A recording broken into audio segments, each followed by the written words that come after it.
Okay, at 6:30, we'll call the Sawyer County Board of Supervisors September meeting to order, please. Madam Clerk, may we have roll call? Dale Schlueter. Here. Jesse Betcher. Here. Tweed Schuman. Here. Stacy Hessel.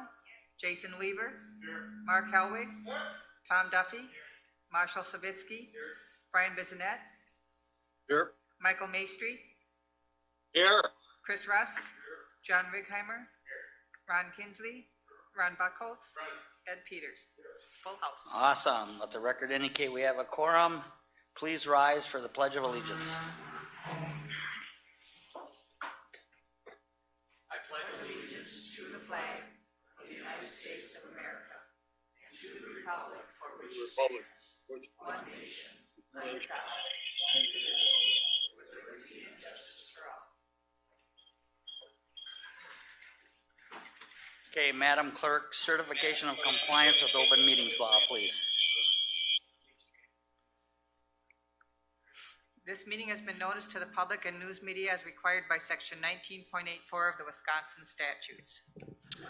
And Alex, who do we all have on Zoom, please? We have Michael Maestri, Brian Bissonette, Sherry Beckman, Tom Jewell, Jake Kozlowski, and Michael. Okay, thank you. All right, number 5, meeting agenda has been presented. We'll move on to number 6, public comment. I have 2 people that have signed up for public comment. We'll start with Linda Zellmer, please. Linda Zillmer, 902 Holly Hill Lane, Birchwood, Wisconsin, Edgewater property owner.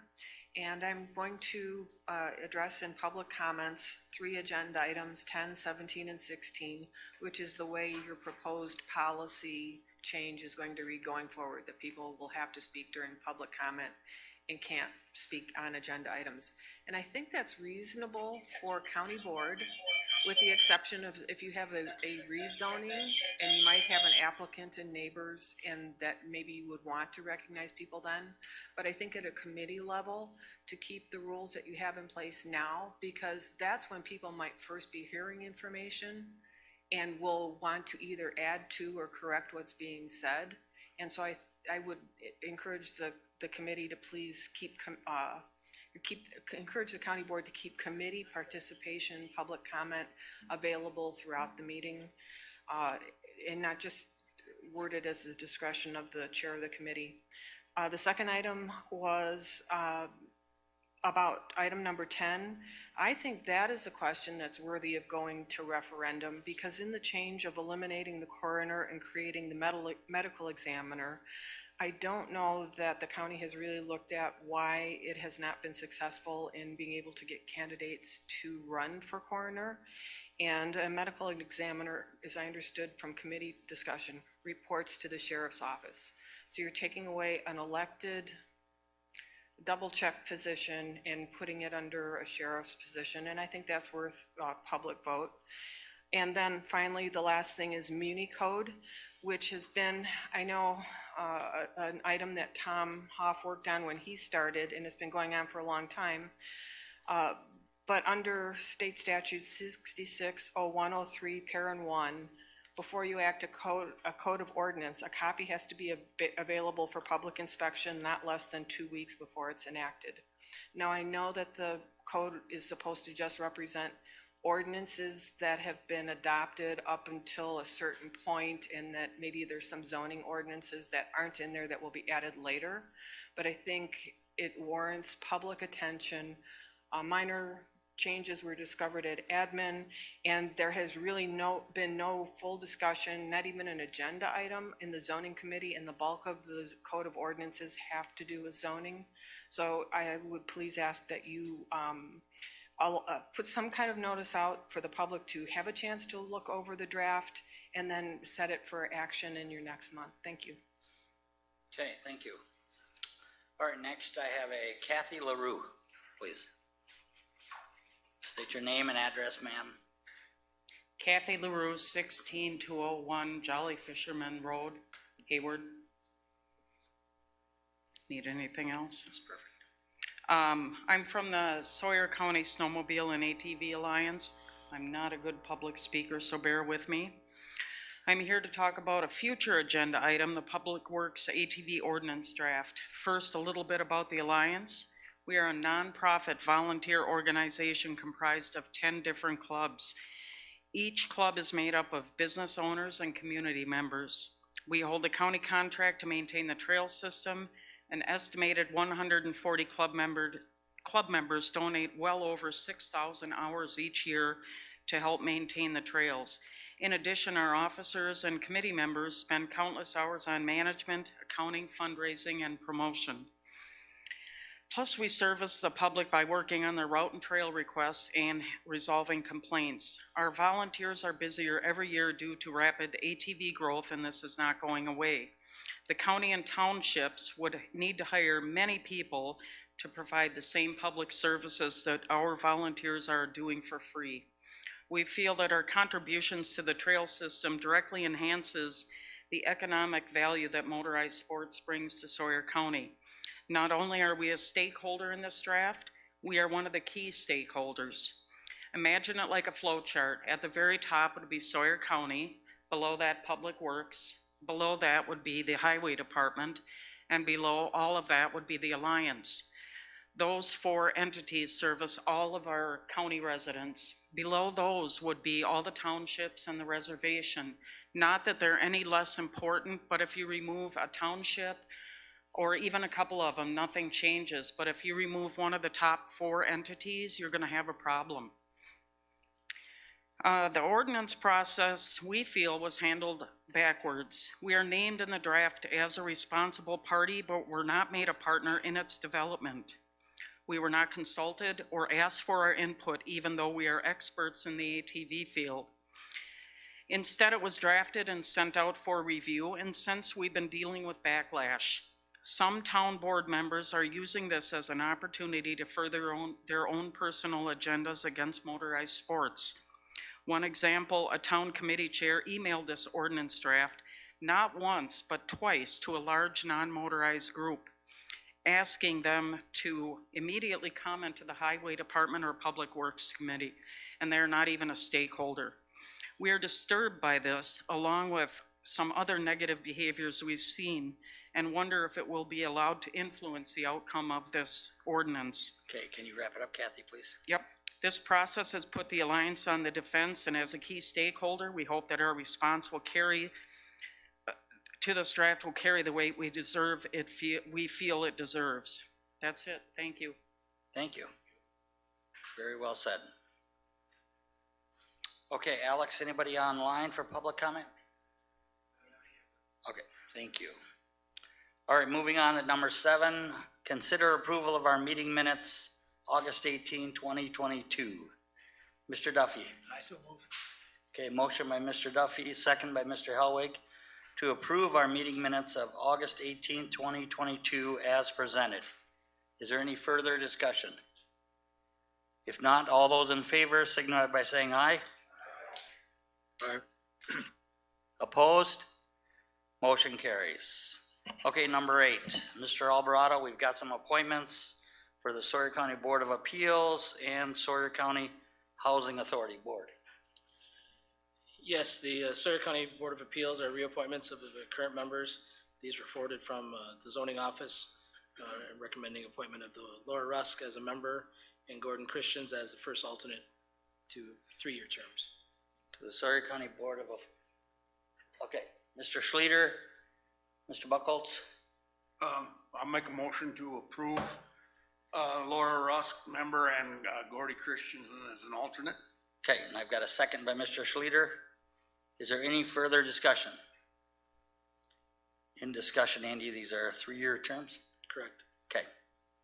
If not, all those in favor signify by saying aye. Aye. Aye. Opposed? Motion carries. Letter B, Sawyer County Housing Authority Board of Commissioners. Yes, this was received from the Sawyer County Housing Authority. They have an individual who is leaving their Board of Commissioners, and we make 2 appointments to the Housing Authority, county board members, but the rest of the members are generated by the Housing Authority, but by statute, the county board has to approve the appointment. And so they have requested the appointment of Roberto Escamilla II who has volunteered to fill the term of a departing member. This particular appointment, they point out, is filled by somebody that is a resident of the Housing Authority and involved with the Housing Choice Voucher Program, as is the member who is departing. Wonderful. And Roberto's with us, correct? Okay. Mr. Schleter? You can. Motion by Mr. Schleter. Okay. Second by Mr. Weaver to approve the appointment of Roberto Escamilla as our Sawyer County Housing Authority Board of Commissioner. Is there any further discussion?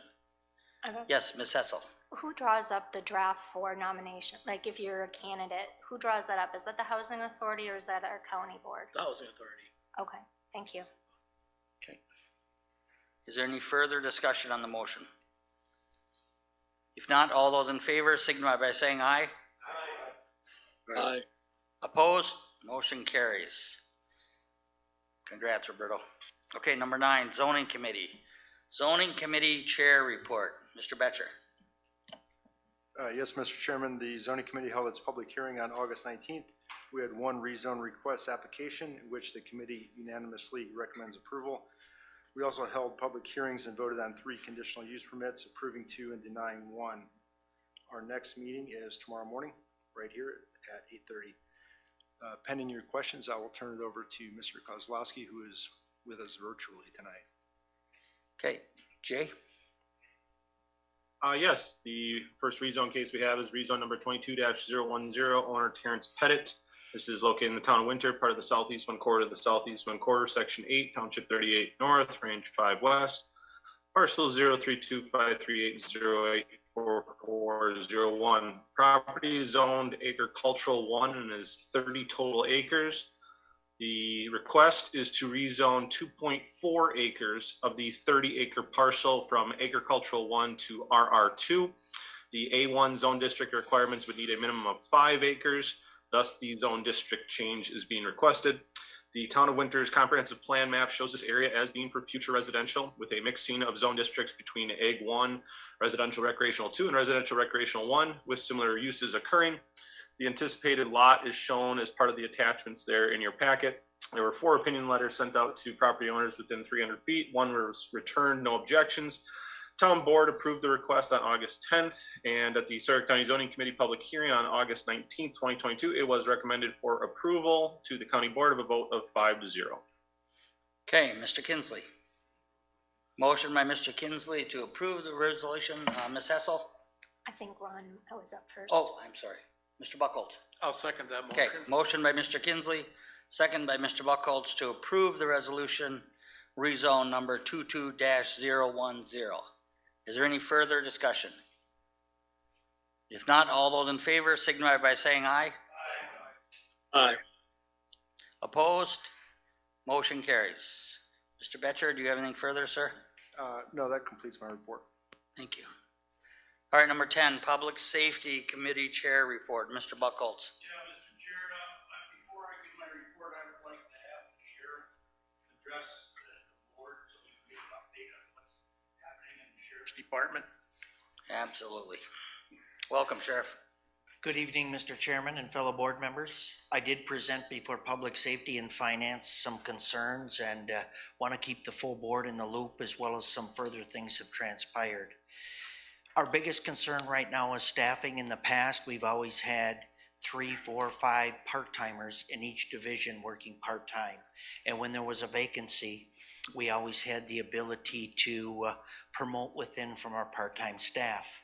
In the last year or 2, that's dwindled down to minimal to no part-time. Now, in our patrol division, we are full staff with the full-timers, with only several part-timers working for other agencies in law enforcement full-time. We have no other part-time on our roster in the patrol division. In dispatch, out of 7 dispatchers, we're down 2 full-time positions. We do not have anybody fully trained in dispatch on our part-time roster to fill either of the full-time positions. We have acquired a few applications And these applicants we've interviewed and are job shadowing and getting them started if they continue to be interested in the training process. In the jail division, we have 14 jail positions. We are down 4 full-time positions with nobody part-time. Out of the 4 vacancies, we're down to 4 full-time females. That's minimum DOC requirements met to house our full-timers or to house our female inmates. In 4 weeks, 2 of the 4 females we have are going to be on maternity leave. We have made arrangements to ship all of our female inmates out to surrounding counties. By October 14th, we will have all of our females out of county. This is definitely unprecedented times. I, along with our administration, are at our wits' end. I do thank our county administrator and HR. They have been very helpful. We've kept them in the loop, trying to make things function. I did receive a letter or an email from the judge earlier this week expressing concern because it has furthered some complication for the court process, and that complicated process has just begun, especially with our females and more housing out of county as well. We're also going to be in a situation where our road deputies are going to be the ones transporting out of county without us having females in the jail as jailers. If we arrest a female on a mandatory arrest, they are going to have to be booked in and then transported out of county. We are transporting our females primarily to Barron County, so we're probably looking at a 2 to 3 hour downtime in a patrol shift just with that arrest and transport for that female inmate. I know we're going to get through this, but we've kind of exhausted every thought we can and open it up to the board and others. If we're missing something or somebody else has a suggestion, we are open. We don't know what else to do. I have an obligation by statute, the Constitution, to keep the peace, serve the court, and administrate the jail, and we're doing our best. And I can tell you, especially in the jail division, our staff is spent. The biggest concern we're dealing with and why we're losing jailers right now is they are tired of being forced in. And it's that we're at a pivotal point where it's going to really spiral, I'm afraid. We are going to open it up here. We're going to start training on a volunteer basis our road deputies to come in extra and work in the jail so that we're not putting such a load and burden on our jailers. It has become that critical with our jail staff. And they will be paid overtime, right? They would be paid overtime. Chairman Yes. Buckles, are you entertaining questions, or can we not ask questions at this time? I'm okay. I wish you would ask questions, but it would be also up to Yeah, Mr. Schuler. absolutely, Ms. Hessel. Okay. Do you see that nobody's applying, or is it a pay issue? I mean, why are we down?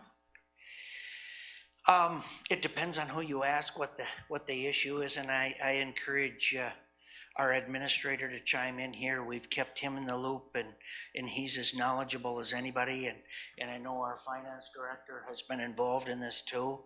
You know, if you ask our staff, you know, they're very adamant talking to friends and others who they're trying to encourage to apply. It's pay competing with the private sector, you know, when you're dealing with LP and Arkland paying in the mid to upper 20s, and we start our jailers at $20.86. You know, I think pay is probably an issue. I think part of the issue additionally is we're short of bodies in the workforce. I mean, look at the restaurants that don't have their restaurant lobbies open and everything else. I mean, we're not alone. Whether it's in government or the private sector, it's all over. We have, you know, our elders better off financially. working and retiring at a younger age. I think we're dealing with a lot of issues from all angles here that add to the shortage of workforce. But I'll be the first to tell you, I'm not an expert on why that is. I can tell you, we're there. Sheriff, what is the budget impact of housing out of county? All these prisoners? We house out of county at $43 a day. It is not, as it may appear, to be additional, because with the less staff, we do have a few less staff members.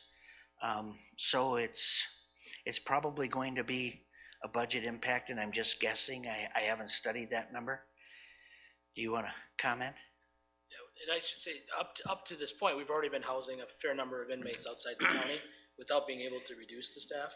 So, I mean, from a budget standpoint, and this is just in the budget, I mean, we can move other numbers around, but we're already at double what we had budgeted for out-of-county placements as of right now. And it'll accelerate, but we'll be able to reduce some of the staffing. Because it's not just the cost, the $43 a day is the cost to house. And we are having some significant transport costs that are added into that to get them to those other jails. Right.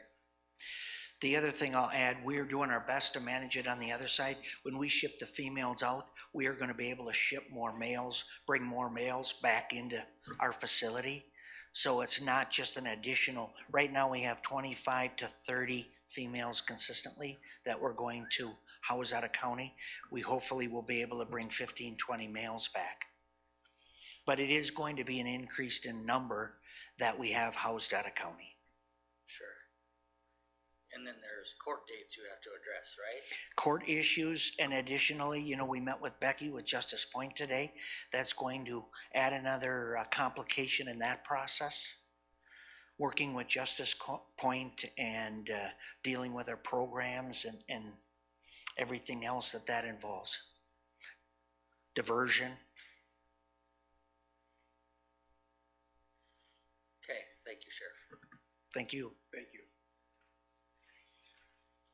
Mr. Buckholz? Yes,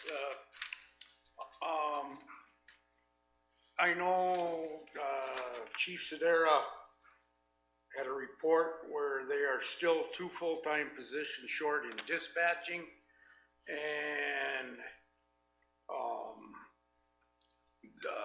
let's see here. A written report was provided by Mr. Blitchert, reported on the newer vehicle that he got. And August was a busy animal control month. He started working with the zoning and public health duties. He has applied for funding for the national animal training for training purposes. And the coroner report is, I'm going to leave that because that's on the agenda farther down. So I'm not going to talk about that, Mr. Chairman. So that ends my report for now. All right, so we do have an action item here. Do you, Mr. Alvarado, are you gonna handle that, sir? Eliminating the office of coroner, medical examiner, go ahead, sir. So this is a conversation that started a couple months ago. When the current coroner, John Frummel, let us know that he was not going to be running for re-election. There were no candidates that filed to run by the deadline. Since that time, there was one registered write-in. During that time frame, we started to talk about the options at coroner. I brought forward the option of eliminating the office of the coroner and switching to a medical examiner, which is allowed by statute, by a resolution of the county board. In your packet, there are some items to reference to that effect. One is a state map that shows you where the state is as far as coroners versus medical examiners. Definitely the trend over the last number of years has been county switching to a medical examiner for the reasons of difficulty in getting people to run, the higher, I would say burden, but the level of work in the coroner's office or medical examiner's office.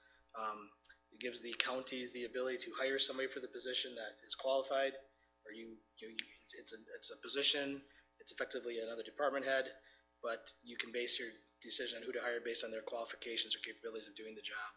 And that's the other document attached that outlines the duties of the position and what they're expected to do with more death investigations, more drug issues, insurance, more autopsies. It's just, in general, statewide, they're seeing a higher expectation on what that office performs. And so that's why I brought that forward to the committee. They opted to bring this to the board with a recommendation to switch to a medical examiner. At this time, the resolution referenced a compensation model. We left it the same as what you had approved what the county board had approved this spring prior to coroner's papers going out for compensation, that being the $2,500 base salary and then the pay per investigation and an hourly rate for work outside of the death investigations, and a $2 per hour on call for the ME or the deputy ME. That is, I think, one of the issues also with getting somebody to run for coroner, or we heard that from the current coroner, that compensation was part of the issue. Putting forward what was already approved as the compensation, but that might be something that has to be changed down the road in order to attract somebody to do the job. And that's, again, evidenced in other counties with coroners and medical examiners, that there's just, how much you're going to compensate somebody for that job has an effect on the quality of the candidate you're going to get. But once you have it as your position, you can make those changes. Whereas a coroner, you're locked into what the compensation is when you set it for the term of for the entire term. So Andy, the medical examiner then is accepted by state statute? Yep. Correct? And is it an elected position or appointed? It's appointed. Appointed. It's like a department head, where in a county administrator county, we would appoint, or I would recommend an appointment to the board for approval, just like we would for another department head position. Mr. Howick.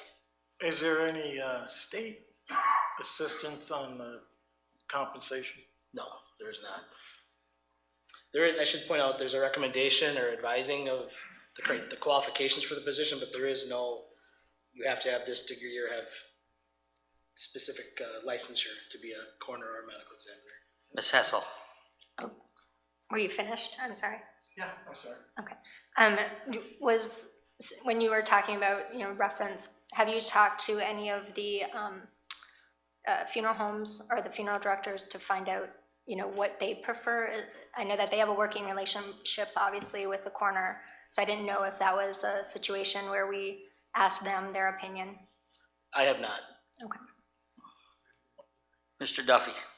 I'm wondering, have you had any estimate on the financial impact on the budget?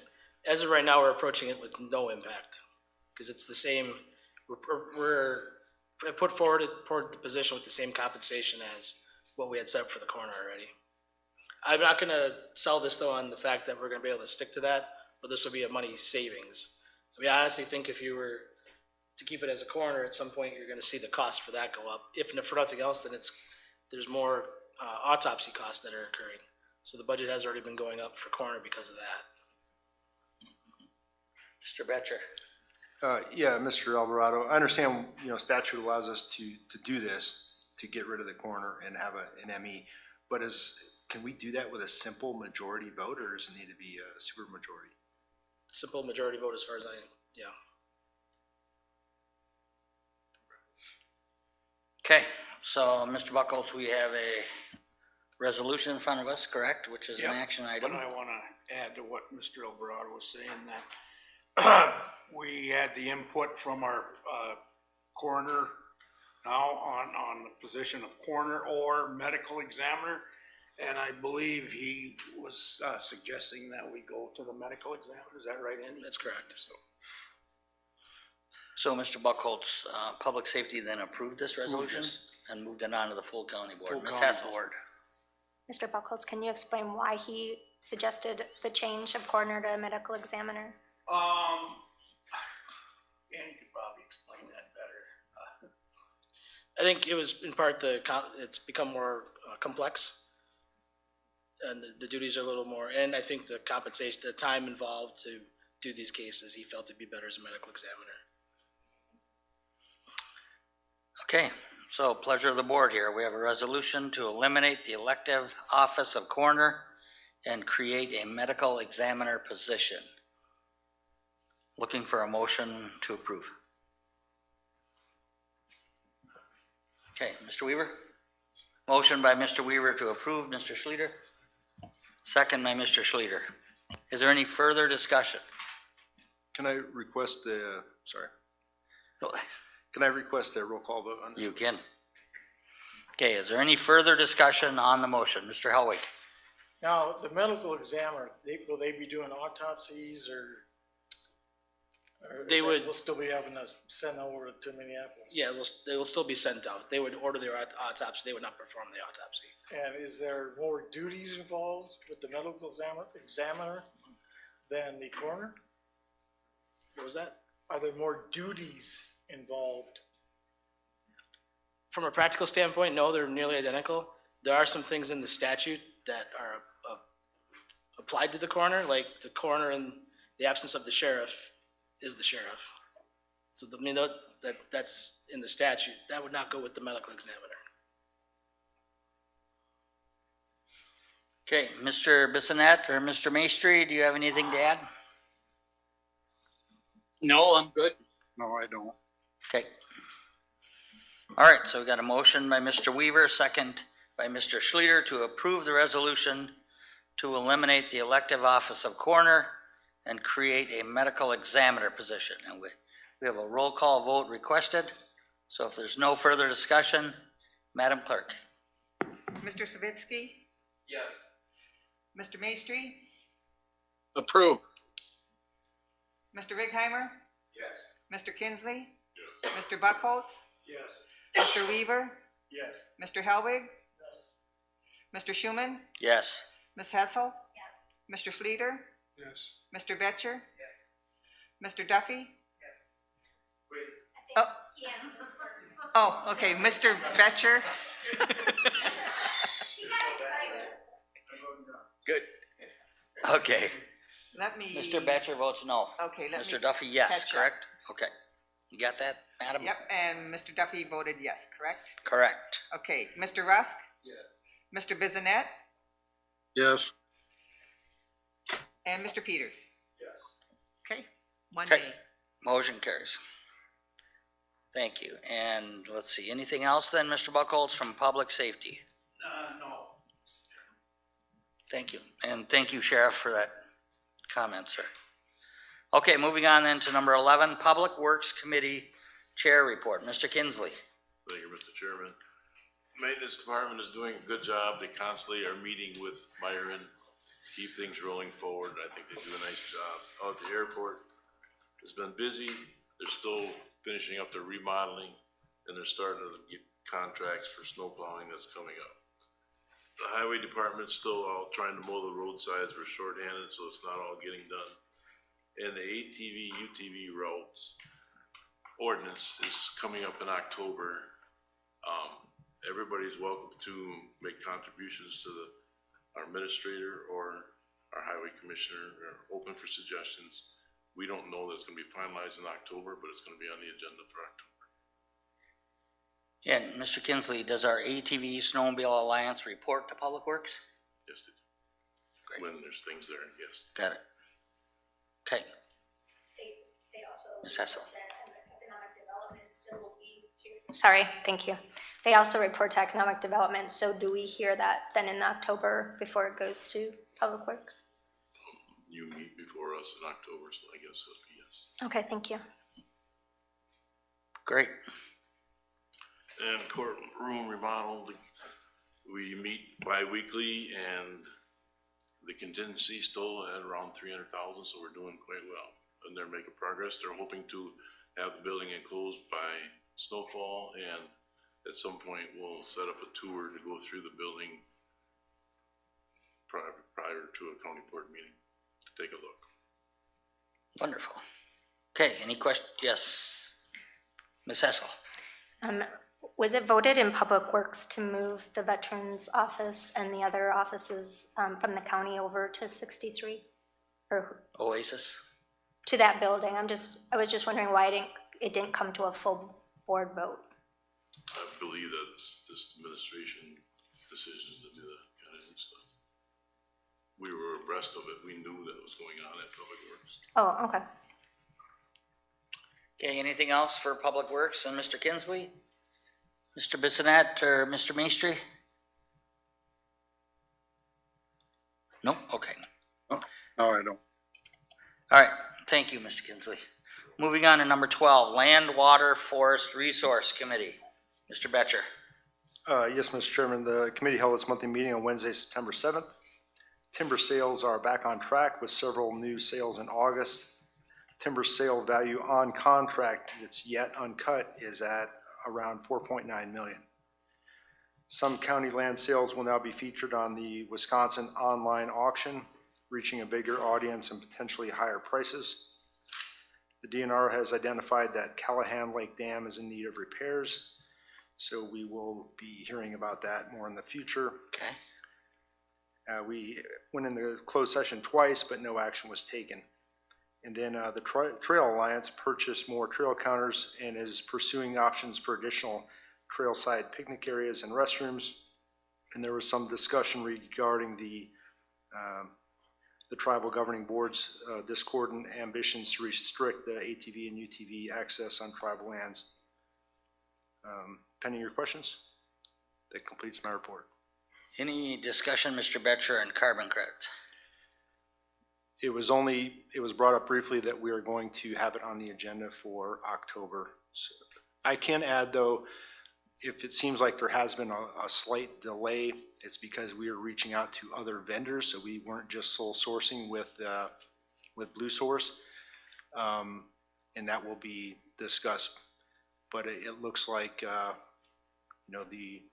the other potential vendors are probably going to fall through, so we're back to one. But we've done our due diligence, I would say, so we're going to probably move forward. Super.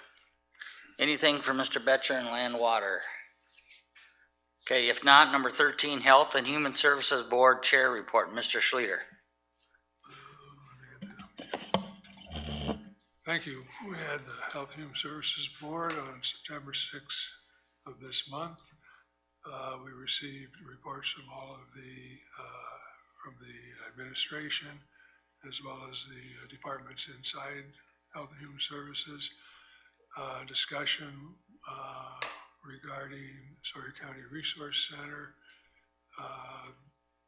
The board decided that they would request, and that request is met positively, that the Resource Center send them monthly informational statements about number of meals prepared and delivered, congregate meals,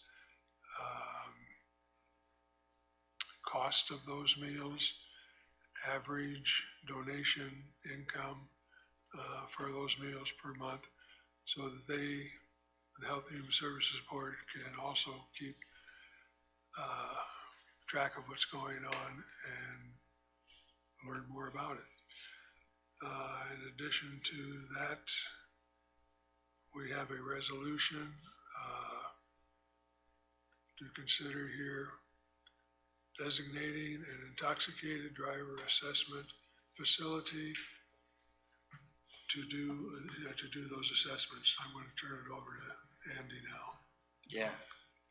Yes, during the course of the Human Services meeting, this came up as a somewhat timely matter. By statute, the county board has to have an intoxicated driver program in our geography. And through that, part of that is designating an intoxicated driver assessment facility. Up to this point, it's been our Health and Human Services Department. Technically, it's the Sawyer County Health and Human Services / Information and Referral Center.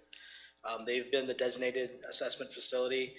At the state level, the state DHS code 75 is being replaced by 7515.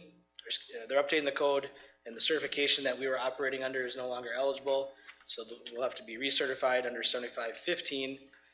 Still the same referral center, still the same process, but the county board had to designate the Human Services Department prior as our assessment facility, and it has to be reappointed under the new 7515 certification, which is the reason for the resolution. Perfect. So essentially housekeeping. Yep, I was just going to say that. Okay, so we have a resolution in front of us. Resolution 2022, designating an intoxicated driver assessment facility to our own Health and Human Services Department, correct? Okay, Mr. Betcher. Yes, I'll make a motion to approve the resolution. Okay. Mr. Buckles? I'll second that motion. Okay, motion by Mr. Betcher, second by Mr. Buckles to approve resolution 2022 designating an intoxicated driver assessment facility with our Health and Human Services Department. Is there any further discussion? Brian or Mr. Maestri? No. Nope. If not, all those in favor signify by saying aye. Aye. Opposed? Motion carries. Okay, anything else, Mr. Schleter? Okay. All right, moving on then, number 14, Finance Committee. Finance Committee Chair Report, Mr. Kinsley. Thank you, Mr. Chairman. We try to touch on a lot of things. We try to keep abreast of the American Rescue Act funds. We get a treasurer's report. We received a report for the ambulance revenues and expenses because we moved to LifeQuest. So we want to stay abreast of that. We talked briefly about the carbon credits. We talked about the sheriff department budget. We had the sheriff at the meeting. He told us generally the same thing you heard tonight. So to bring it to our concerns, and we went over the preliminary budget, which we have a packet, and we have the honor of having our county accountant here tonight to go over that. Okay, Mr. Markern? And do we also, Mr. Chairman, do we have negotiations coming up with our only union remaining in the county? And we're still waiting for a date with that. We'll check with the administrator. Yeah, all of our September dates have been rejected, and now we're working on dates in October. Okay, all right, Mr. Markern. All right, well, thank you for sir. having me. I Yep. do apologize for just getting the packet to you tonight, but with me being new, I'm really trying to triple check everything before I put it forward. And the actual revenue limit worksheet didn't come out until Friday, and actually just yesterday, we got our shared revenue estimate, so I'm trying to update things as we go, and I wanted to get the best information to you that I could. Thank you. So some of the highlights for this year, first of all, I want to say all the departments were great as far as bringing their budget requests forward, and there wasn't, and it's not like there's fluff in there. They all did their due diligence to bring forward what they really need for their operations to work, so I really appreciated that. Our net new construction came in at 1.169, which is the highest it's been in the 13 years that I could find history of, so that's encouraging. It's about $120,000 in new money just from that. Sales tax continues to grow, and that's been strong, and the trend should continue. One thing I want to highlight, and I'm assuming you've been made abreast of it before, but typically this time of year we look at our capital improvement plan. Bond Council has recommended, and those sheets that I'm assuming you've seen before that show the trajectory for the next few years, he's recommending, instead of doing a CIP in December for next year, to wait until whatever bond issue we need to finish the courthouse in March. So that's a little deviation from the plan in the past. But it does make sense, and if we did add that, it would deviate from what you've already seen, and it would increase the taxes beyond what the plan has been.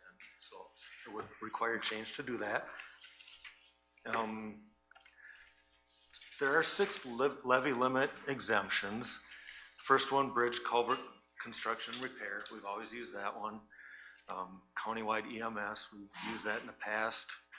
Payments to public libraries, we've used that in the past as well. And then obviously payments to general obligation debt we've used. There are 2 that we have left unused. One of them, admin will be recommended that we take advantage of this year, which would be property and casualty insurance exemption. And then the other one, which we're not recommending yet, is court-ordered placements, can be outside the levy as well. So if we ever get in a bind, that's something that we would have in the future.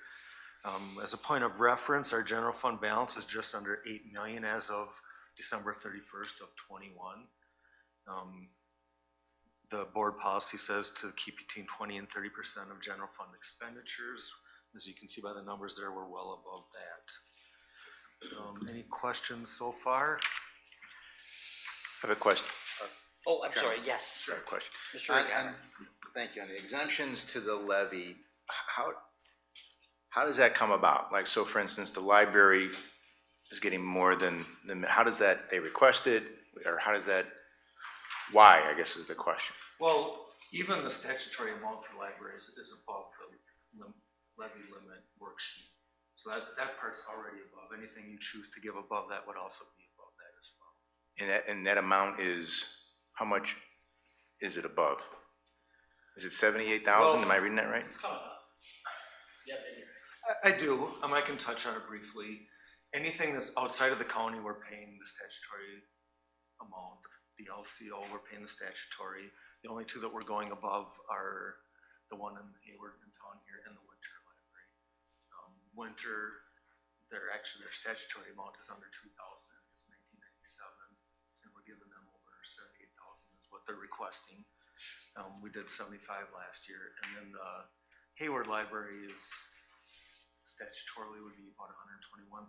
They're requesting 210, probably recommending 200. So about 80 grand roughly. Yep. Okay. Well, between the two, it's more like 155. 155. And the only reason I bring it up, and I'll leave it at this, is, I mean, when you hear the law enforcement issues, you know, I don't know if every stone needs to be unturned about where money's being spent, and frankly, I'd rather have less library, more police, if that becomes the case. Now, I'm not sure 100,000 makes a difference to the sheriff's department, but 100,000 here, 100,000 there, after a while adds up to real money. So that's my only point. Thank you. The only thing I'll say to that is, since libraries outside the limit, you can't really transfer that 150,000 from there to the sheriff, because the sheriff falls within that levy limit. So whatever you didn't spend on libraries would just be gone. We couldn't. So 100,000 would just evaporate or goes? We couldn't redesignate it. Right. It would just lower the taxes. Correct. And these, good question, Mr. Regeimer. Mike, these things are outside or exempt of the levy limit because of state statutes or things like? Yep. Yeah. So you had some big advocating going on. Okay, go ahead, I'm sorry. Yep. All right. This next graph just shows the Sawyer County valuation, are the blue bars. So you can see, you know, it took a little dip and then now we're back up actually at higher than it was before the dip. And then the little orange line is the net new construction. So you can see there's been an upward trend for quite some time on that overall, other than a dip last year. And again, this is our highest amount we've had in the past 13 years. So that's encouraging. It's actually, and Andy and I were talking about this earlier today, it's pretty remarkable to have that high of a number, and you're gonna see this later when our overall evaluation went up a lot. So to get to the 1.17 while the actual base is really rising is pretty remarkable.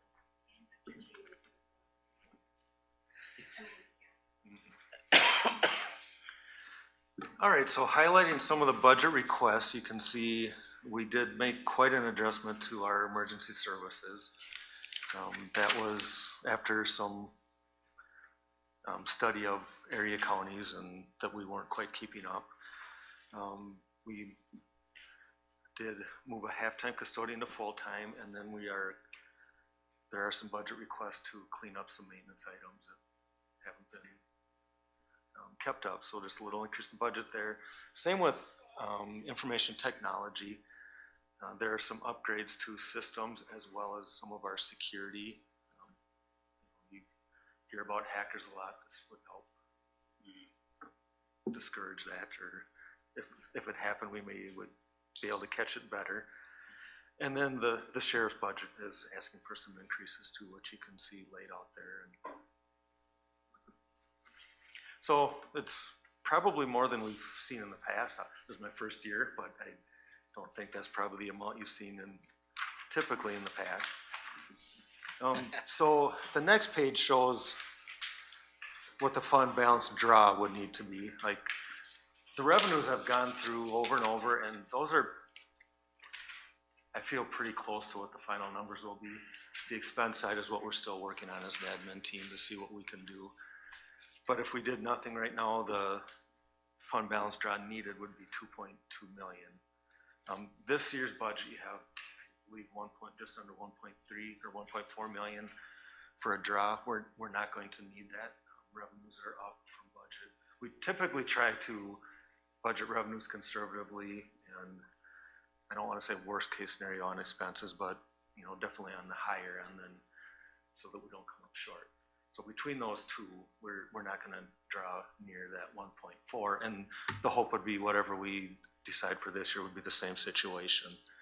But you know, because of conservatively budgeting revenues and keeping expenses up, like we're fully budgeting positions we haven't had filled in quite some time. Right. But you know, our hope is eventually we get these filled too. Mike, what are you budgeting for sales tax? Because last year we had a surplus. Yep. A huge surplus, and it looks like we're headed that way again this year. Yeah, so are you conservative with that too? It is. This year we budgeted 2.2. We're probably going to hit 2.8 if the trend continues. I kind of did up a little spreadsheet looking at the past 3 years and then forecasting that forward. And then like literally a week later, the state came out with something very similar. They matched pretty close. So hopefully that'll hit. And then next year projection would be more towards 2.8. We budgeted 2.6. So again, trying to be conservative in case something happens. Mr. Chairman. Oh, I'm sorry, Mr. Kinsey, yes. For the people who've been on the board for quite a while, if you look at that adjustments to healthcare at 5% instead of 10, how many years we fought to get it down to 10? And now we're up at 5. I think that's a super job on the administration that we have. And we're not happy with that. We are going to fight that because we've had really good loss ratios the past 2 years now at this point. So we're still working on it. But you're also considering employee retention too, right? You're not raising the deductible or raising their We're premium? not making any plan design changes at all. It's just working our carrier. Good. And then looking at the requests, we're planning on putting 2 of the 4 sheriff positions in there. If more money comes available, we'd like to fund them all. Right now, it's looking like we can do 2 out of the 4. And then the other thing admin would be proposing is taking advantage of that levy limit exemption for some of the insurances. So again, it will reduce the burden on the general fund by allowing us to limit that amount outside of the limit, which would bring us down to about 1.6. And as I mentioned, we're continually looking at other expenses we can take a look at. So, and then next is the partner organizations, which we've kind of talked about a little bit already. The one thing I want to point out, anything with an asterisk does come within that general fund levy limit, which is this worksheet that I did on Monday. And anything that does not have the asterisk is outside of that. So that library discussion, yes, we're going above our statutory requirement, but it does not affect the general fund. You know, we can't take money from that and put it somewhere else. I guess I was off of my number, it's 122, but you can see that there's significant difference between our formula and what they've requested. The request came in at 912,000, which is quite a bit over this year. We have, as admin, taken a look at some of these and would recommend some changes from that. Basically, the biggest ones would be that the Hayward Library, we had always done $200,000. Well, not always, but for the past few years. Last year, they had a donor who said if the county matched 10,000, they would give 10,000 to increase salaries. There's no paperwork or contract on that or anything. I reached out to the library and she's going to try to see if there is anything or if they're willing to sign anything. So at this point, I don't, without a given match, I don't know that we would recommend doing our end of it without a guarantee that they would match that. The senior center requested quite a jump. That 185 from this year also includes a pass-through grant that we get of about $80,000. Our contribution directly from the budget is 105.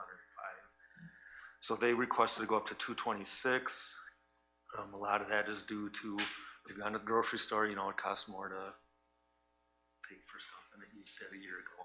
So a lot of it is due to that. That is quite a big jump though, so we'd kind of like to meet a little bit in the middle there. Nemacogan Transit is another one that asked for quite a big jump. They have not had an increase, I believe, since we started partnering with them. So I wouldn't mind giving them something, but 25,000 with everything else that we have for requests seemed like a lot. Yeah. Then everything else was pretty much on par with what it's been. One thing I'd point out with the fair, that's kind of a two-level funding. 35,000 is their basic ask and 10,000 is capital.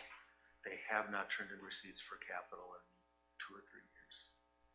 So while we budget the 45, they haven't actually requested that much. So, any questions on the partner organization? So the extra ask, I know it can't go to the sheriff's department. Can it go, could it be intermingled amongst that group? So, no. Because the libraries are the only ones that are out of that group that are outside of the operating. So I'm not anti-library. I'm just saying if you took it away from the library, you couldn't put it towards the senior center. No. Okay. No, senior center comes within the levy limit. Okay. Thank you. I love that you're thinking. Yeah, I'm reaching, I guess. Appreciate that, John. Yes, Mr. Helwig. And we're gonna continue funding the Economic Development Corporation at 25,000. That's their ask, so that's ultimately up to you guys. Thank you. Okay, anything else on this page? All right, so preliminary revenues. If I'm taking too much time, let me know. No, my this is first good. one. This is really good, Mike. The proposed taxes would go up quite a bit. That's also including sales tax in there too, so that's not all the property tax levy. But between the amount we're allowed to increase and the emergency services, which is outside, and the debt service as well, that would go up. The rest are pretty much staying the same. Well, other than other financing sources, that's the bond issues and ARPA money. I want to point out miscellaneous. It looks like a lot of money to be miscellaneous, $1 million. Almost all of that is kind of interfund transfers, the biggest one being indirect costs. So there is a stipulation where we can pool all of kind of our central costs, maintenance, administration, accounting, all of that stuff, and we can allocate it out to the different departments.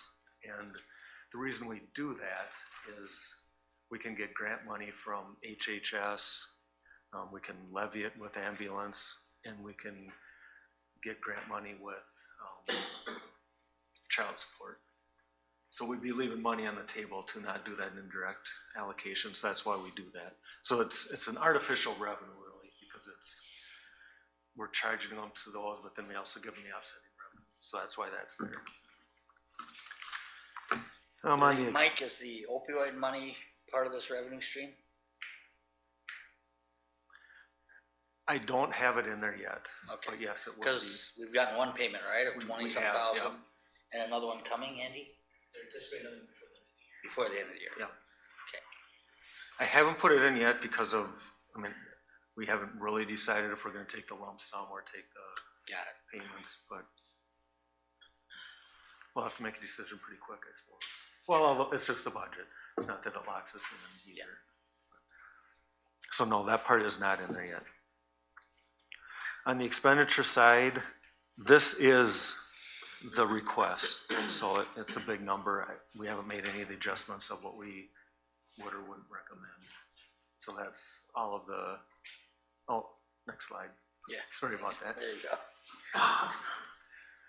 So, sheriff and emergency services are both in there. Those are two of the bigger increases for the request. So that's why that's up quite a bit. The rest of them are pretty similar. Highway and human services are similar.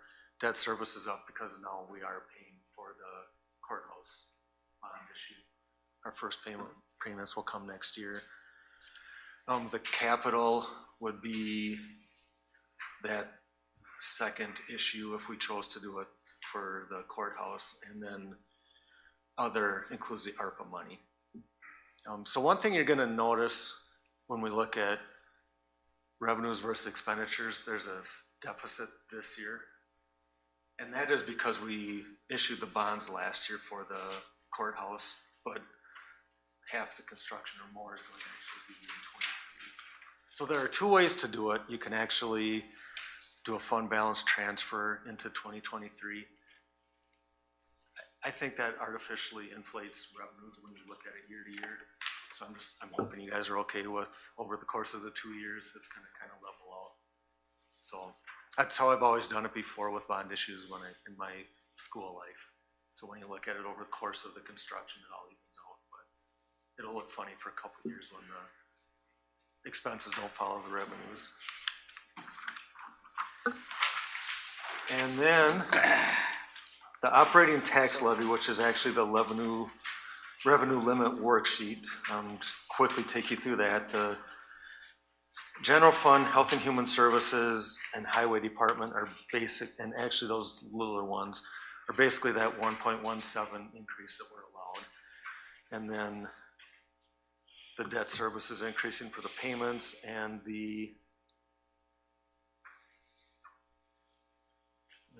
actually that's it. So that comprises the operating levy. It's just a minimal increase over last year, really, other than the debt service. Then the special purpose revenue, these are the ones that are above the levy limit.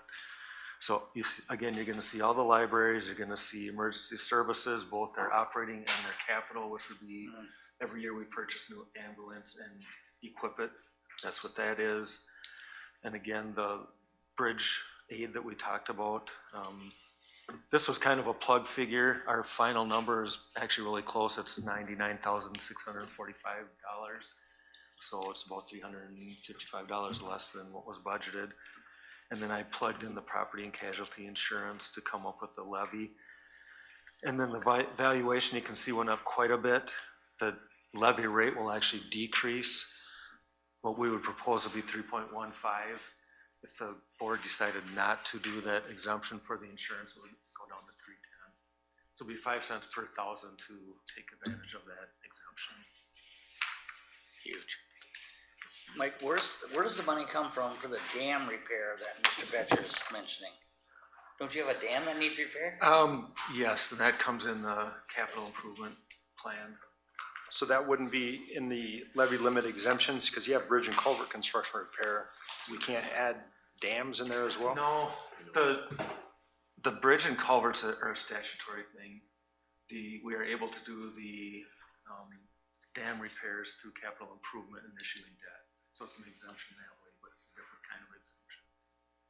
Even if we built a bridge that also held back water? I like how you're thinking. I do too. I like it. Gotta be creative. Just in actually the culvert, there is, been part of the dam discussions. There are some dams that we have that are essentially culverts, but the culvert is specific to culverts under roadways to move water. Maybe if you could figure out a way to build a dam with culverts. Sideways. All right, any questions on that? Then this final sheet is just a kind of history of our tax levy rate. Oh, yeah. Yeah, so by not doing the short-term lending for capital improvements, we're keeping it at 3.6 or the 3.1? No, that's what it's going down. It's the Yeah, I tax see rate that. would be 3.15. The levy rate would be decreasing by 3.6%, 3.61. You're still gonna end up doing the borrowing for the Right. capital improvements, it'll just be next year. Yeah. The bond issue rather than the standalone.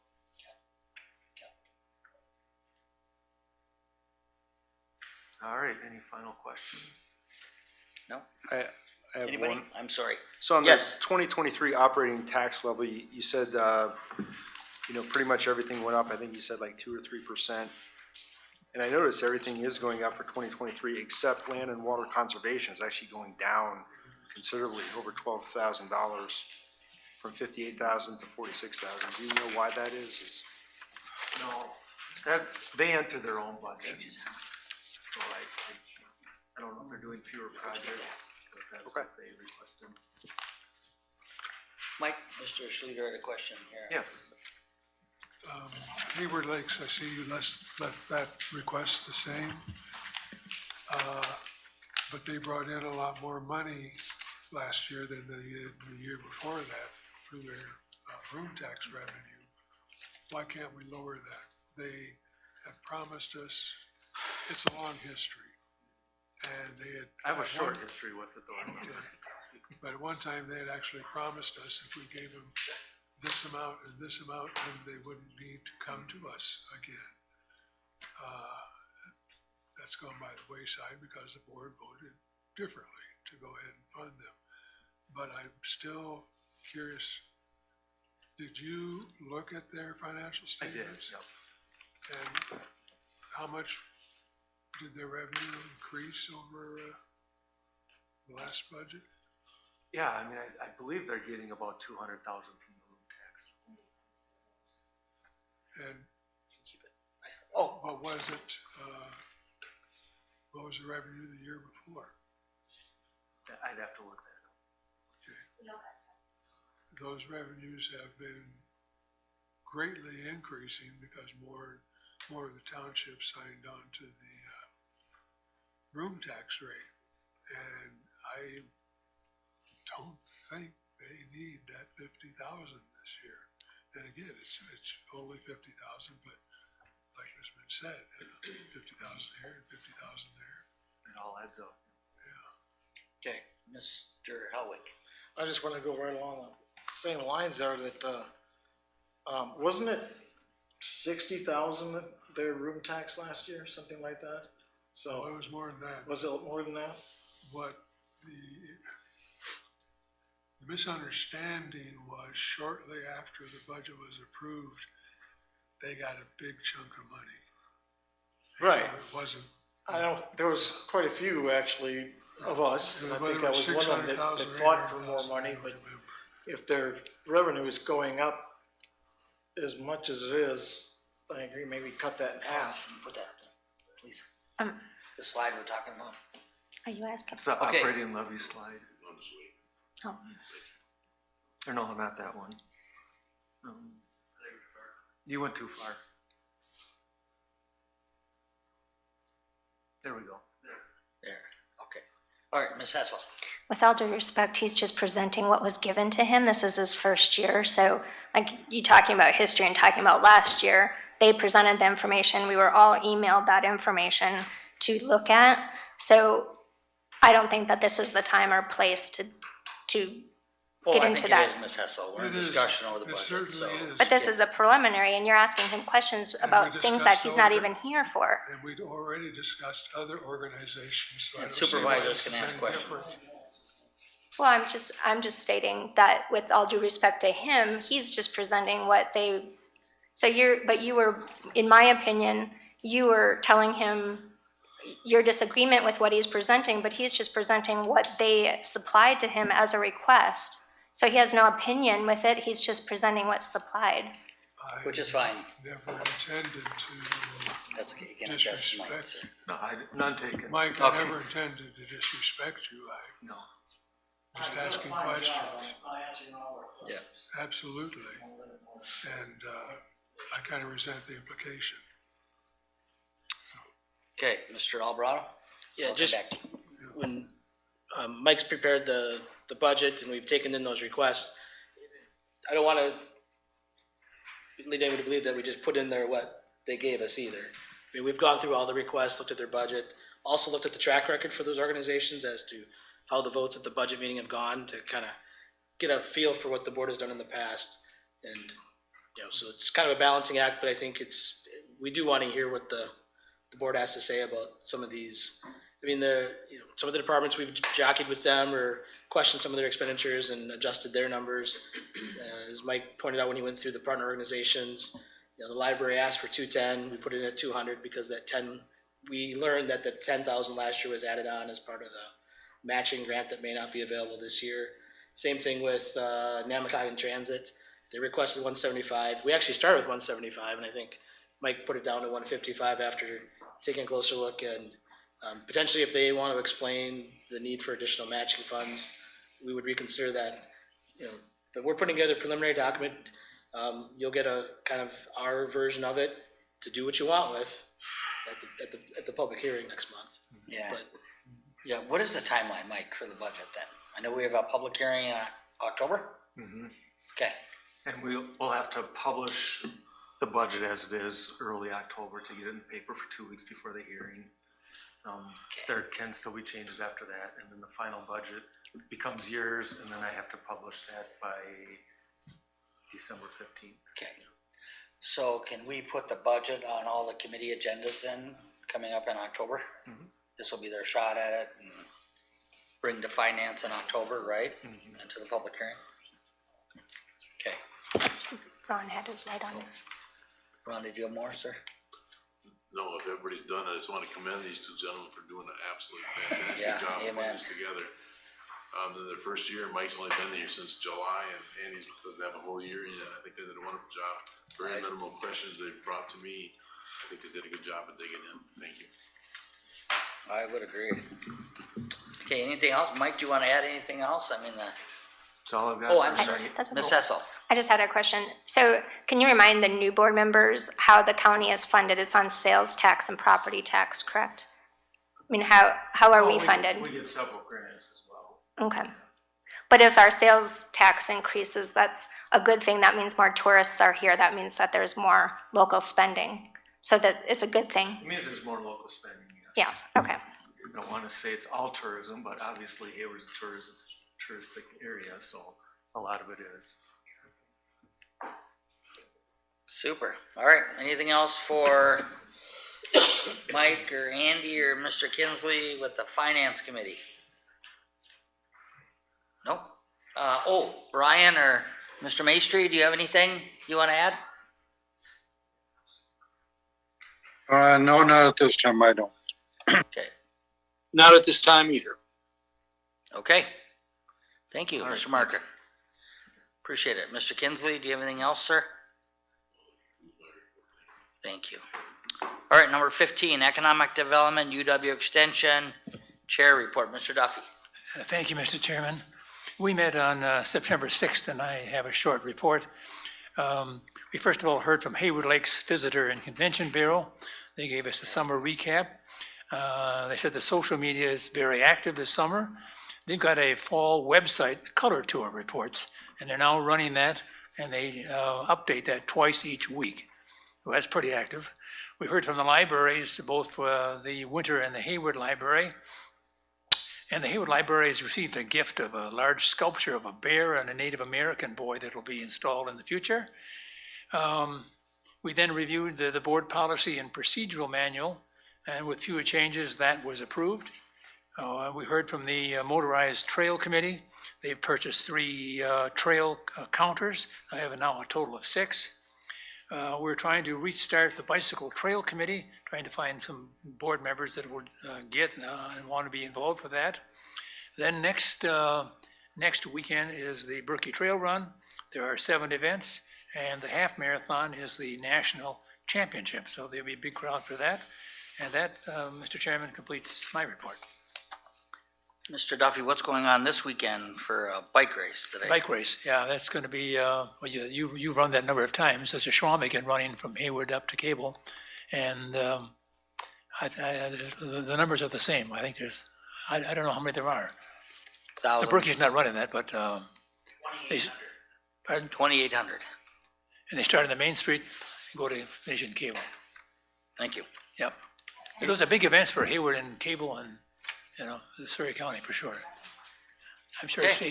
Stacy, you want to add? Anything for economic development? I was just gonna say it starts at 10, so choose your route wisely around town. Thank you. That's a good point. All right, thank you, Mr. Duffy. You're welcome. All right, moving on to number 16, MUNA code update, discussion, possible action. Mr. Alvarado, we have a resolution here establishing our MUNA code of ordinances. Yeah, I'll give you a little background and then maybe an additional comment in regards to process here. So the Muni Code was started, I believe, in 2021 under the prior administrator and legal counsel.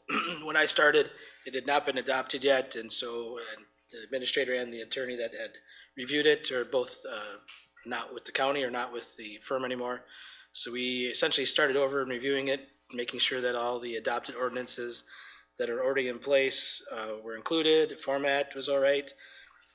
Had some of the departments review it again to make sure their ordinances, again, that were already adopted were in there. And finally got to the point where we're confident that everything is in there. Nothing new since I've been here has been included in this. MuniCode is a company that we are working with to establish the code of ordinances or the book of ordinances.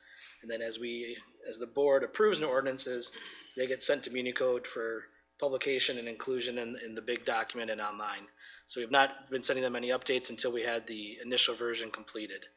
So the last month we got that to the point where we were comfortable with it and took it to the admin committee to bring forward for approval. So what's in there is not any new ordinance. It's ordinances the board has already approved historically. And at some point it needs to be approved so that we can establish that as our code and then make updates as we go ahead. Now, I've been following up here on a comment that was made during public comment regarding the publication. So there is a code of ordinances, section of the statute 66.0103 that discusses the formation of a code of its ordinances. And in there it does say that it should be made available for public inspection not less than 2 weeks before it is enacted. So I've been communicating with our council regarding whether we've met that, and there's no requirement for publication or notification of the public that's available for inspection. So has it been available for inspection for 2 weeks? Yes. But in the interest of making sure that we don't, anybody that maybe didn't know it was available for inspection, Corp Council says we can. The safer start is to delay approval till next month if you would so choose. Oh, all right. So he doesn't see a problem So with it we're tonight. but- advised by Corp Council Yep. to possibly postpone till our October meeting so the public has time to review it. Yep, they're aware it's available for inspection. Okay. Pleasure of the board. Mr. Buckholz. I make a motion to approve the postponement until our October meeting. Okay, motion by Mr. Buckholz. Oh, second by Mr. Rusk, to postpone our MuniCode resolution establishing code of ordinances. Postpone until our October county board meeting, correct, Mr. Buckholz? Yes. Okay. Is there any further discussion? If not, all those in favor signify by saying aye. Aye. Opposed? Motion carries. All right, number 17. Lynn will have that on the October agenda. Thank you. Number 17, County Board Plans and Policy Revisions, Discussion and Possible Action. We have a resolution updating Sawyer County Board of Supervisors Policy and Procedure Manual. Mr. Alvarado. Yeah, there's two items under number 17. One is the Code of Ethics resolution and draft, and the other is the board policy and procedures. So the ethics was something that was developed in the last couple of months. There is a code of ethics already in the county board policies and procedures, and there's a section in the employee manual regarding code of ethics. Both, I think, were lacking. They outlined what would be a violation of the code of ethics, but did not do anything to go into much detail as to process to bring a complaint forward, how the complaint would be adjudicated, how would the parties be notified, timelines for acting on a complaint. So the draft code that we put together is in your packet, has been through the admin committee a couple months, goes into greater detail on all of that. It has the statement of policy, defines the terminology, outlines the conduct that would be a violation of the code of ethics or an ethical violation. Just, I think, expands upon that to a greater detail. The code is applicable to all employees and officials. We would not have two separate codes. It's all, everybody falls under the same one. And then it also goes into the administration of how a complaint is made, where it's made to, what do the contents of the complaint need to include. Once a complaint's received, what's the timeline for a hearing, and how is it, who the complaint is about notified, and then how are decisions notified as well? What are the violations and penalties? And also the ability to get advisory opinions in advance of an ethics complaint if somebody is questioning whether or not an action or something is going to be above board, essentially. So that policy is there, the admin committee's recommendation for approval by the board. Okay, Mr. Betcher. I'll make a motion to approve the ethics resolution as described by Mr. Alvarado. Thank you, Mr. Betcher. Second by Mr. Peters.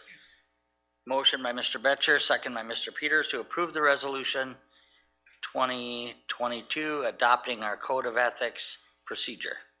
Is there any further discussion? If not, all those in favor signify by saying aye. Aye. Opposed? Motion carries. Okay, Mr. Alvarado.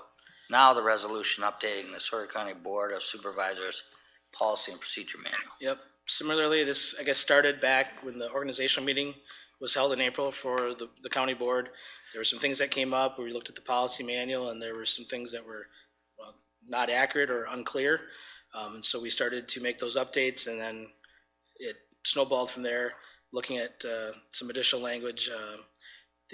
As already has been mentioned, the public comment, completing out the committee responsibilities, adding in some clarifications as far as state statutes and how they apply to your board rules. There's a number of changes in there. The document that you're looking at is a version that shows the additions in blue and the omissions in red for the changes that are being made. And again, this has been through the committee. All committees had the chance to update their sections. Board members commented on policy in general, and then it went through the admin committee a couple times with updates, and now it's coming to the board for recommended for approval. Okay, Mr. Kinsley.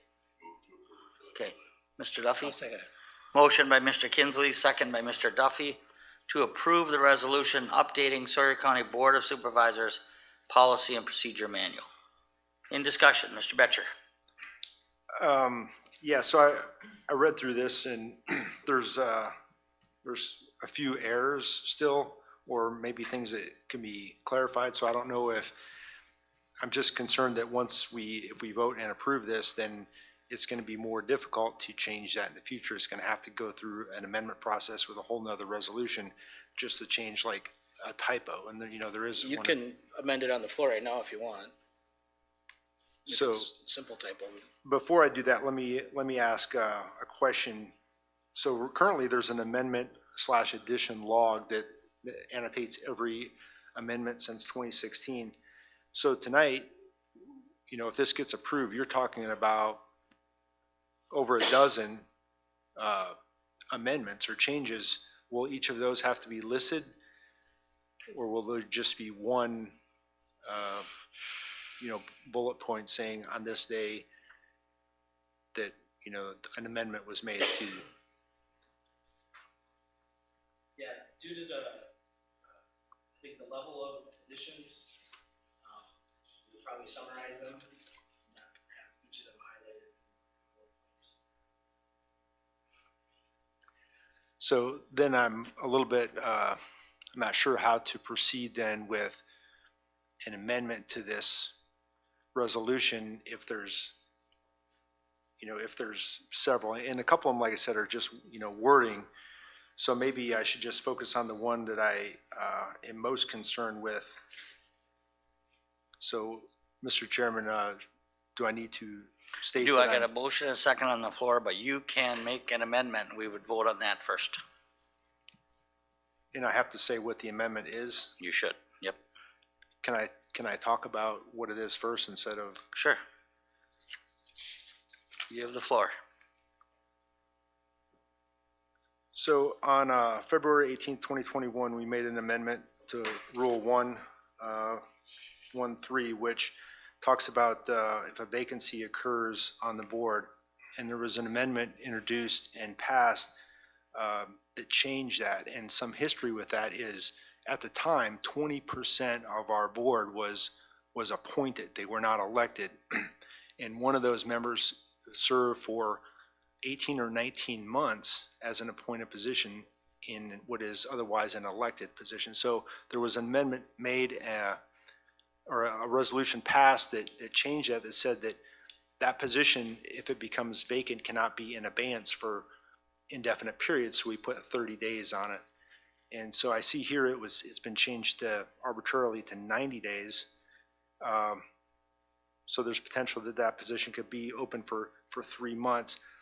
But then all of the other verbiage about holding a special election, if that person is going to be there for more than a year, has been stricken.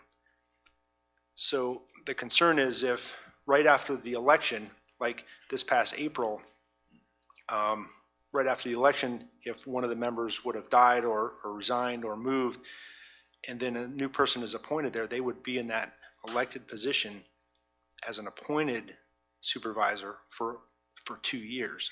So that's the history behind that. So at this time, I would then like to make an amendment to the current motion that says that we keep that verbiage in there that says if somebody is appointed and it's going to be for more than a year, and the dates are written in there, that we hold a special election to fill that position.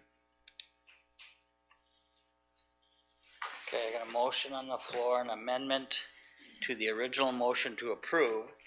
And do you have the language, Madam Clerk? Amended to include the deleted language. You want to include all that language, Mr. Betcher? I want to. That's in red? I want to leave it as is, as it originally was, before it was stricken through with red. It's Rule 1, number 3. Rule 1-3. So our main motion has been amended to, Retain the deleted language prior to revision in Rule 1, in Rule 1. subsection 3. Yes.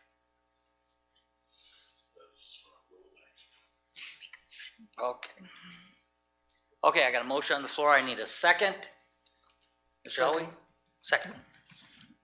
Motion by Mr. Betcher, second by Mr. Helwig, to amend the original motion as read by the Madam Clerk, Rule 1, Section 3. Everyone have that? Do you understand, Mr. Bissonette and Mr. Maestri? Yes. Okay. Yep. All right, so we'll have a roll call motion. Roll call. Comment, please. Oh, in discussion. Yes, sir. We talked about this at administrative committee meeting, and I know when it was changed, and I was the vice chair for 10 years under Hal Helwig, and I'll tell you what, sometimes when someone goes off the board for some unknown reason, and you have to find someone to get them back on the board, sometimes that can't be done in 30 days. One time, there was 3 people that were brought forward to be appointed on the county board. And at that time, we didn't feel any of them were worth having on the county board. So it took a long time to bring that person to fill that position. That's one scenario. Another scenario is, I'm not willing to have a special election because of the cost that goes out to the county and all the towns when we can have it appointed by the chair. That's my comments. Thank you. Okay, Mr. Schluter. Actually, I was going to say much the same thing. Would we just hold a special election for that one district? Because that's the only people that would be voting for it. And does state law allow separate elections of that nature? And what would that cost? I can see a lot of stumbling blocks towards that actually taking place. I understand where you're coming from, and it makes sense. You want to have elected representatives for that district.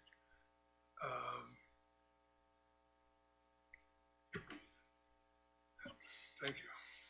Oh, yep, Ms. Hessel. Can we ask the clerk how much, if that is proper, and how much it would cost? Sure. Are you willing to reply? To an extent, and Mr. Alvarado can maybe follow up on this.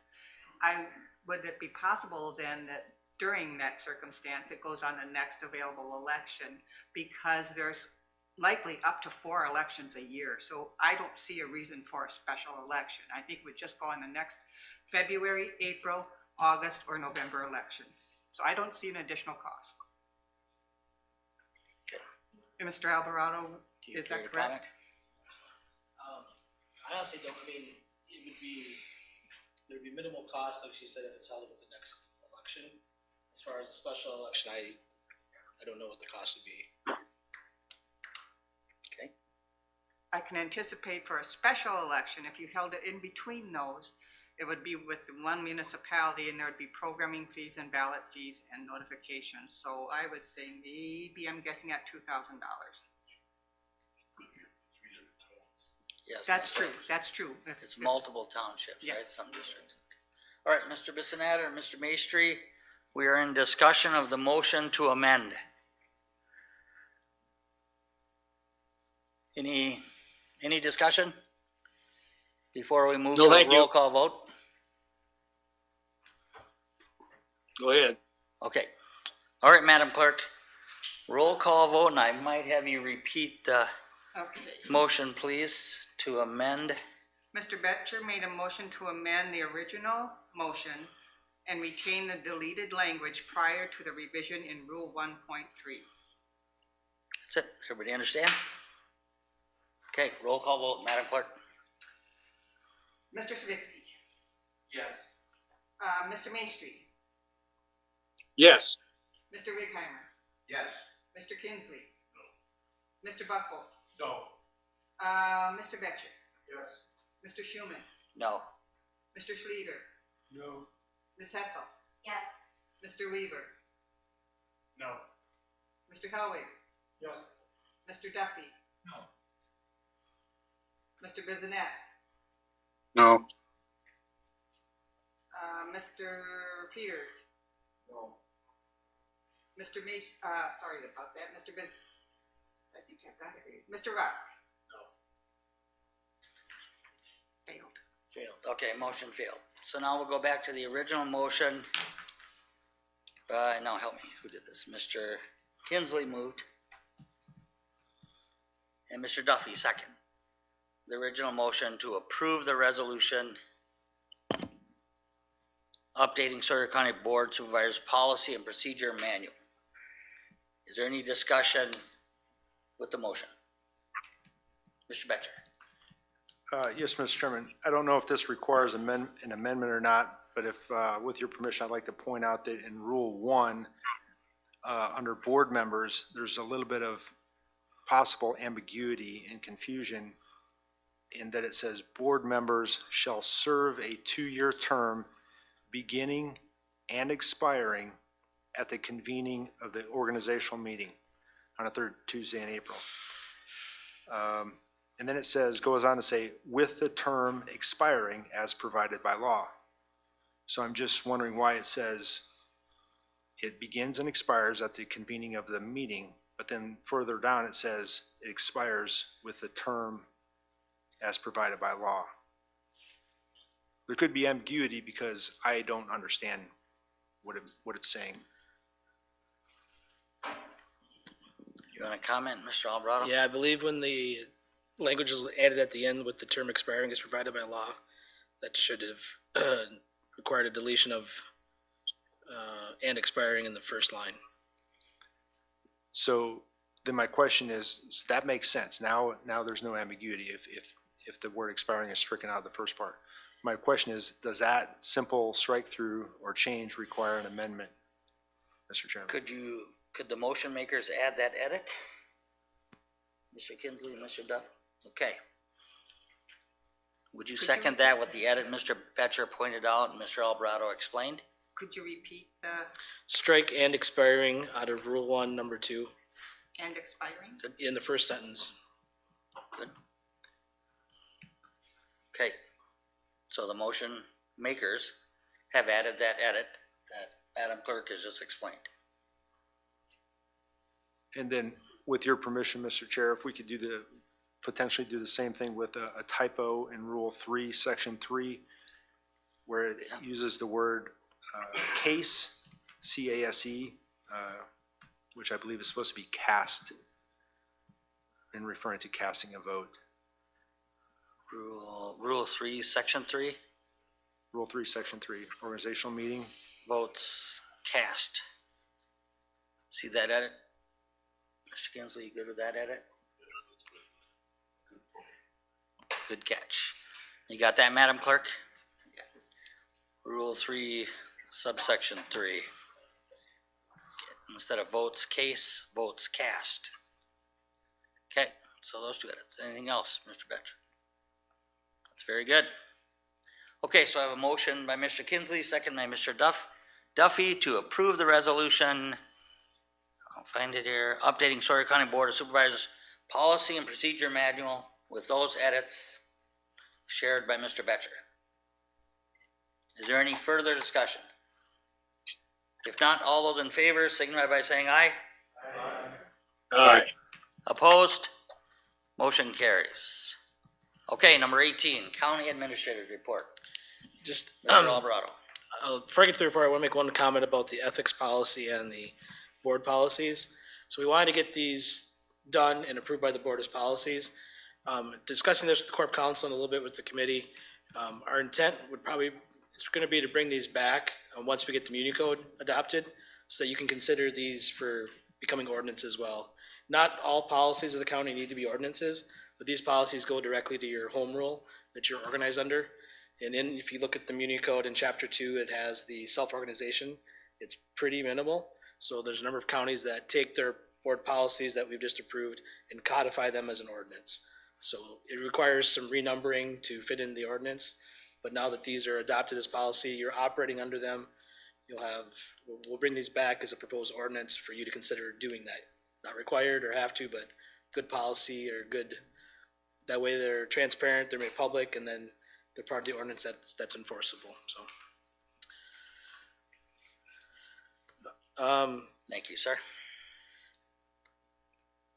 See, I guess the one thing I want to mention, it's not in my report, but like the sheriff said, we're far too familiar with each other of late, talking about the difficulties that we're having with staffing. So like he said, we have a number of things we've already talked about. We actually have another list of things we're gonna give to the sheriff tomorrow. We just worked through them this week as far as trying to cover some of the vacant shifts until we can increase staffing, some short-term things to do to increasing recruitment. So we are working on it. If it was as simple as just throwing more money at it, we would tell you that we just want to throw more money at it, but we're trying to be a little bit smarter than doing that. Like he said, our wages are not way out of the market compared to jails and dispatch, but it's the other thing that he pointed out is we're short on bodies, and it's a competitive local environment now that we're competing against. So we're trying to do some short-term things with the long view of how to solve the problem. And like was brought up, we do have negotiations coming up, and we do have money that Mike presented in the budget. We do have money plugged for addressing some wage issues. So all those things are in motion, are being addressed. Other just general updates, not a lot, but some corp council work. We're trying to manage that. We did have some items we had to refer to our county mutual and had a council appointed to us under our insurance policy. Those have all actually gone well, and we've got those items addressed. Like was already updated, the courthouse renovation is staying on schedule. We anticipate having it closed in before winter, and the east parking lot will be returned to service before winter as well. Everything's on a good timeline there. Our owner contingency fund has gone down a little bit, but it's right around 320,000 right now. We hope that a lot of the expenses that would be unknown or extras are incurred during this period of the construction. There shouldn't be as much once it's closed in, so we're hopeful that stays true. Personnel-wise, just one department head item to report that Nate Dunstan, who's our ambulance and emergency government director, did tender his resignation. The committee is aware of that. He's with us for a few more weeks. In the interim, we've appointed John Fremmel, who's a paramedic and also a coroner, to be the interim. We do have a job posting that's out now for the position as Nate held it for ambulance and emergency government. And we've already seen some applications for that, so that'll be going through the hiring process in the next few weeks for that position. You'll be seeing something in the near future regarding a new tool that we're implementing. It's an anonymous hotline. With some of the things we've run into and some of the things I've experienced in my work history, people don't always want to speak out or speak up when they see things regarding fraud or HR issues or ethics. So we're putting a tool in place where people can put those complaints in online or to a 1-800 number, and then we get notified of those. Just, we want people to speak up, public and employees. So that's just hopefully something that'll encourage people to do that. Nothing new on the opioid settlement. CJCC's October meeting is pretty much dedicated to looking at some of the options for how to invest those funds. No update on the securitization of the opioid dollars, except that we'll have to either commit to do that or not commit, probably by the end of the year. There's no deadline that they've given us, except to tell us that about the start of the fourth quarter or mid-fourth quarter, they expect that to be ready for a decision. There was a Oasis building. We should see a move down there and get everything fully operational about the beginning of October. Some of the furniture was delivered today, so we're close to being able to make that move happen. And that's what I have. Ms. Hessel. Besides the Veterans Service Office, what else is going in that building? ADRC. Okay. And there's one sign came in, it's up on the side of the building, and the sign for the road sign is ordered now. We'll take this up at Public Works, but one of the hesitations on ordering the road sign or paying for it is that we have a tenant in the east side of the building, the Journeys, and at this time we're anticipating not using that other part of the other part of that space ourselves. So they've been included on the road sign. Mr. Helwig. Are we incurring any extra cost having those entities move down there? Well, yes, because it was rented out before, so we were making revenue on both sides of the building. So there will be more of that expense that is on the human services. But we did tear down the Veterans Service Building, correct? Correct. Anything else from Mr. Alvarado, Brian, or Mr. Maestri? No, thank you. Okay. And Madam Clerk, what's going on this weekend? Is it Sunday, Monday, Tuesday? Oh, the WCA conference in Wisconsin Dells. Okay. All right. Correspondence, reports, conferences. If not, we are adjourned. Thank you, everyone.